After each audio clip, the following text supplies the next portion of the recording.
ಹೊಸಕೋಟೆ ತಾಲೂಕಿನ ದುನ್ನಸಂದ್ರ ಬಳಿ ಶ್ರೀ ಸಾಯಿ ಕ್ಲಿನಿಕ್ 2025 ಆಯೋಜನೆ ಮಾಡಿದ್ದ mystery and miss south India body building ಸ್ಪರ್ಧೆ ಆಯೋಜನೆ ಮಾಡಲಾಗಿತ್ತು. ಈ ಸ್ಪರ್ಧೆಗೆ ರಾಜ್ಯದ ಮೂಲೆಯಿಂದ ಆಗಮಿಸಿದ ದೈತ್ಯಾಕಾರ ದೇಹ ಹೊಂದಿದ್ದ ನೂರಾರು ಬಾಡಿ ಬಿಲ್ಡರ್ಸ್ಗಳು ಭಾಗವಹಿಸಿದ್ರು. ಬಾಡಿ ಬಿಲ್ಡರ್ಸ್ಗಳು ಭಾಗಿಯಾಗಿ ವೇದಿಕೆಯಲ್ಲಿ ತಮ್ಮ ಶಕ್ತಿ ಪ್ರದರ್ಶನ ಮಾಡಿದ್ರು. ಮೋಹನ್ ಹಾಗೂ ಸ್ನೇಹಿತರ ಬಳಗದಿಂದ ಇದು 2ನೇ ಬಾರಿಗೆ ಆಯೋಜಿಸಲಾಗಿರುವ ದಕ್ಷಿಣ ಭಾರತದ ದೇಹದಾಂಡ್ಯ ಸ್ಪರ್ಧೆಗೆ ಉತ್ತಮ ಪ್ರತಿಕ್ರಿಯೆ ದೊರಕಿದೆ. ವಿವಿಧ ರಾಜ್ಯಗಳಿಂದ ಆಗಮಿಸಿದ ಸ್ಪರ್ಧೆಯಲ್ಲಿ ಭಾಗವಹಿಸಿದ ಕ್ರೀಡಾ ಸ್ಪರ್ಧಿಗಳು ಜಿಲ್ಲಾ ಮಟ್ಟದಲ್ಲಿ, ರಾಜ್ಯ ಮಟ್ಟದಲ್ಲಿ ಹಾಗೂ ಸೌತ್ ಇಂಡಿಯಾ ಮಟ್ಟದಲ್ಲಿ ಪ್ರದರ್ಶನ ನೀಡಿ ಹೆಸರು ಮಾಡಿದವರಾಗಿದ್ದಾರೆ. ದೇಹದಾಂಡ್ಯ ಸ್ಪರ್ಧೆಯಲ್ಲಿ ವಿಜೇತರಿಗೆ ಆಕರ್ಷಕ ಪ್ರಶಸ್ತಿ ಹಾಗೂ ಬಹುಮಾನ ನೀಡಿ ಗೌರವಿಸಲಾಯಿತು. ತೀರ್ಪುಗಾರರು ಹೇಳಿದಂತೆ ದೇಹದಾಂಡ್ಯ ಪಟುಗಳು ವೇದಿಕೆಯಲ್ಲಿ ಡಬಲ್ ಬೈಸೆಪ್, ಸೈಡ್ ಚೆಸ್ಟ್, ಲ್ಯಾಂಟಿಂಗ್, tricep, single bicep, neck abdominals, side abdominals ಹೀಗೆ ನಾನಾ ಪೋಸ್ಗಳನ್ನು ಹಿಡಿಯುವ ಮೂಲಕ ತಮ್ಮ ದೈತ್ಯ ದೇಹವನ್ನು ವೇದಿಕೆಯಲ್ಲಿ ಪ್ರದರ್ಶಿಸಿ ನೆರೆದಿದ್ದ ಜನರನ್ನು ರಂಜಿಸಿದರು. ಆಯೋಜಕರಾದ ಮೋಹನ್ ಪ್ರತಿಕ್ರಿಯಿಸಿ, ಹೊಸಕೋಟೆ ಭಾಗದಲ್ಲಿ ಮೊಟ್ಟಮೊದಲ ಬಾರಿಗೆ ಸೌತ್ ಇಂಡಿಯಾ ಬಾಡಿ ಬಿಲ್ಡಿಂಗ್ ಸ್ಪರ್ಧೆ ಆಯೋಜನೆ ಮಾಡಿದ್ದೇವೆ. ಮುಂದಿನ ದಿನಗಳಲ್ಲಿ ದೊಡ್ಡ ಮಟ್ಟದ ಪ್ಯಾಲೇಸ್ ಗ್ರೌಂಡ್ನಲ್ಲಿ ಮಾಡಲು ತೀರ್ಮಾನಿಸಿದ್ದೇವೆ. ತಮಿಳುನಾಡು, ಆಂಧ್ರ, ಚೆನ್ನೈ, ಕೇರಳ, ಪುದುಚೇರಿಯಿಂದ ಸ್ಪರ್ಧಾಳುಗಳು ಬಂದಿದ್ದಾರೆ ಎಂದರು. ಬಾಡಿ ಬಿಲ್ಡಿಂಗ್ ಕಾಂಪಿಟೇಷನ್ ಏನು ಮಾಡ್ತಾ ಇದ್ದೀವಿ, ಈ ಕಾರ್ಯಕ್ರಮ ಸುಮಾರು 12-14 ಸ್ಟೇಟ್ ಬಂದಿದ್ದಾರೆ. ಈ ಕಾರ್ಯಕ್ರಮದಲ್ಲಿ ಏನು ಮುಖ್ಯವಾಗಿ ಪ್ರಸಿದ್ಧಿಯನ್ನು ಪಡ್ಕೊಂಡಿದೆ ಅಂದರೆ ಟ್ರೋಫಿಗಳು.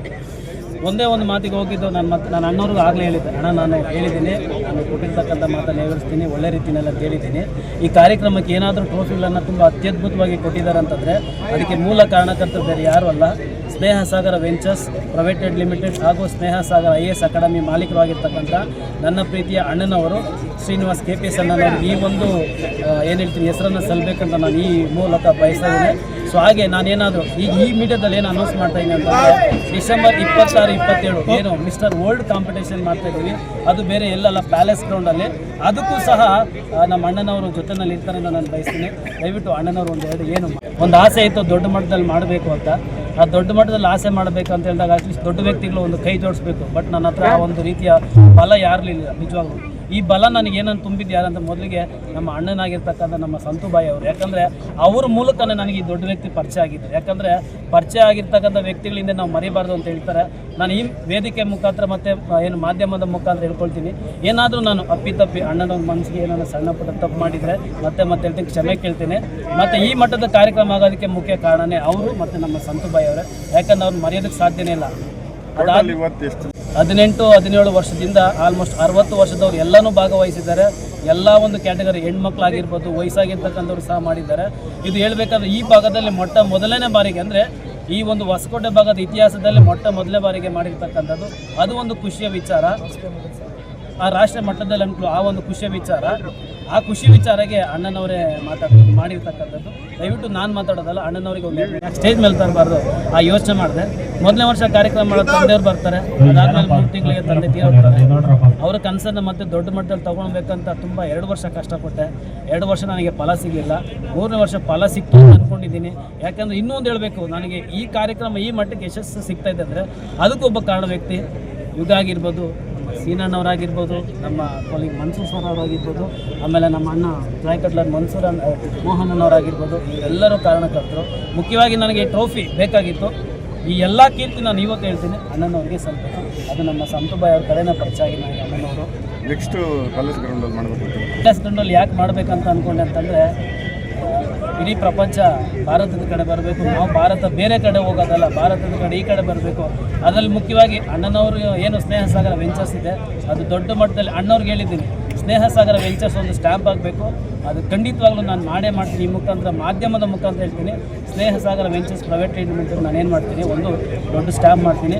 ಆ ಮುಖಾಂತರ ಕಾರ್ಯಕ್ರಮ ಮಾಡಬೇಕನ್ನೋದು ನನ್ನ ಆಸೆ. ಯಾಕೆಂದರೆ ಅವರು ಬಡವರಿಗೆ ತುಂಬ ಹೆಲ್ಪ್ ಮಾಡಿದ್ದಾರೆ. ನಾನು ಒಬ್ಬ ಮಧ್ಯಮ ವರ್ಗದ ಕುಟುಂಬದವನು ಬಂದಿರೋದು, ನನಗೂ ಸಹ ಸಹಾಯ ಮಾಡಿದ್ದಾರೆ. ಅದು ವೇದಿಕೆಯಲ್ಲಿ ಏನು ನೇರವಾಗಿ ಹೇಳ್ತಾರೆ, ಸಹಾಯ ಮಾಡಿದ್ರು ಇಲ್ಲ ಅಂತೇಳಿ ಪರಿಚಯ ಆಗಿದ್ದಾರೆ. ನಿಜವಲ್ಲ, ನನಗೆ ಯಾರು ಏನು ಬೇಕಾದ್ರೂ ಅಂದ್ಕೊಂಡು ತಲೆ ಕೆಡಿಸ್ಕೊಂಡಿಲ್ಲ.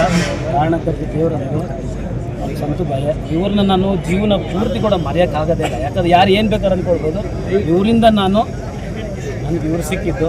ನಾನು ಈಗಲೂ ಹೇಳ್ತೀನಿ, ನಾನು ಮತ್ತೆ ಹೇಳ್ತೀನಿ, ದಯವಿಟ್ಟು ತಪ್ಪು ತಿಳ್ಕೊಬಿಟ್ಟು ಏನೋ ನಾನು ಸಣ್ಣ ತಪ್ಪು ಮಾಡಿದರೆ ದಯವಿಟ್ಟು ನನಗೆ ಕ್ಷಮಿಸಿ.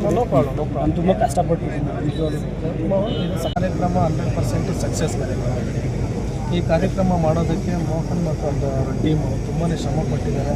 ಲಾಸ್ಟ್ 6 ಮಂತಿಂದ ಮೋಹನ್ ಅವರು ಮತ್ತು ನಮ್ಮ ಒಡನಾಟ ಅದಕ್ಕಿಂತ ಮುಂಚೆ ಸ್ಟಾರ್ಟ್ ಆಗಿತ್ತು. ಮೋಹನ್ ಅವ್ರು ಹೇಳ್ತಾನೆ ಇದ್ರು, ಅಣ್ಣ ನಾನು ಏನಾದರೂ ಒಂದು ಅಚೀವ್ ಮಾಡಬೇಕು, ಆಮೇಲೆ ಏನಾದರೂ ಒಂದು ಸಾಧಿಸಬೇಕು ಈ ಬಾಡಿ ಬಿಲ್ಡಿಂಗ್ ಕಾಂಪಿಟೇಷನ್.